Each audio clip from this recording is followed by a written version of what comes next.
Sylhet MC college মাঠে সম্প্রতি অনুষ্ঠিত তাফসিরুল কোরআন মাহফিলের শেষ দিনে বয়ান করেন Islamic scholar doctor Mizanur Rahman Azhari. মাহফিলটি নিয়ে ভারতের কিছু সংবাদ মাধ্যমে বিভ্রান্তিকর খবর প্রকাশ করা হয়েছে, যেখানে বলা হয়েছে আজহারীর মাহফিলের জন্য পার্শ্ববর্তী একটি মন্দির কাপড় দিয়ে ঢেকে দেওয়া হয়েছে। ভারতীয় গণমাধ্যম নিউজ 18 বাংলা এই তথ্য প্রচার করলেও এর সত্যতা নিয়ে উঠেছে নানান প্রশ্ন। ভারতের এসব সংবাদ নিয়ে অনেকেই প্রশ্ন তুলেছেন, কেন ভারতীয় সংবাদ মাধ্যম এই ধরনের অপপ্রচার ছড়াচ্ছে, যা বাস্তবতার সঙ্গে কোনো মিল নেই।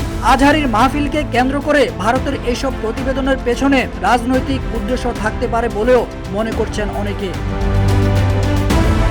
ভারতের এই গুজব নিয়ে আন্তর্জাতিক উদারময় গবেষণা কেন্দ্র বাংলাদেশের senior research assistant Hasan Al Mahmud জানান, আলোচিত ছবিগুলো সিলেটের গোপালটিলা মন্দিরের। মূলত সরস্বতী প্রতিমা তৈরি উপলক্ষে মন্দিরটি প্লাস্টিক দিয়ে ঢেকে দেওয়া হয়েছে, যাতে কুয়াশায় প্রতিমাগুলো ক্ষতিগ্রস্ত না হয়।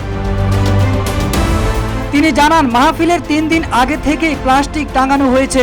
মাহফিল শেষ হয়ে গেলেও প্লাস্টিকগুলো এখনো সেখানে আছে এবং আরো কয়েকদিন থাকবে। মন্দির কমিটির সাধারণ সম্পাদক জানিয়েছেন, মাহফিলের জন্য মন্দির ঢেকে দেওয়ার তথ্য পুরোপুরি মিথ্যা।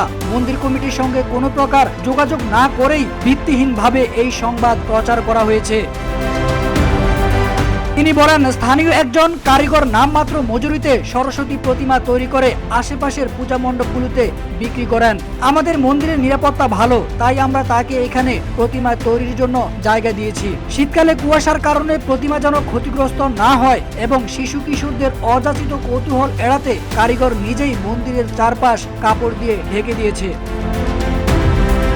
সব তথ্য বিশ্লেষণ করে তথ্য যাচাইকারী প্রতিষ্ঠান রিউমার স্ক্যানার জানিয়েছে, গোপালটিলা সার্বজনীন পূজা মণ্ডপ কাপড় দিয়ে ঢেকে দেওয়ার সাথে সিলেট এমসি কলেজ মাঠে আয়োজিত মাহফিলের কোনো সম্পর্ক নেই।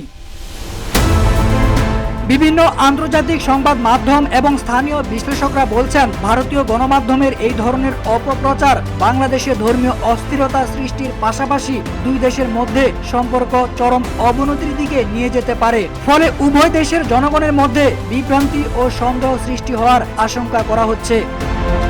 তারেক আজিজ খান, রূপালী বাংলাদেশ।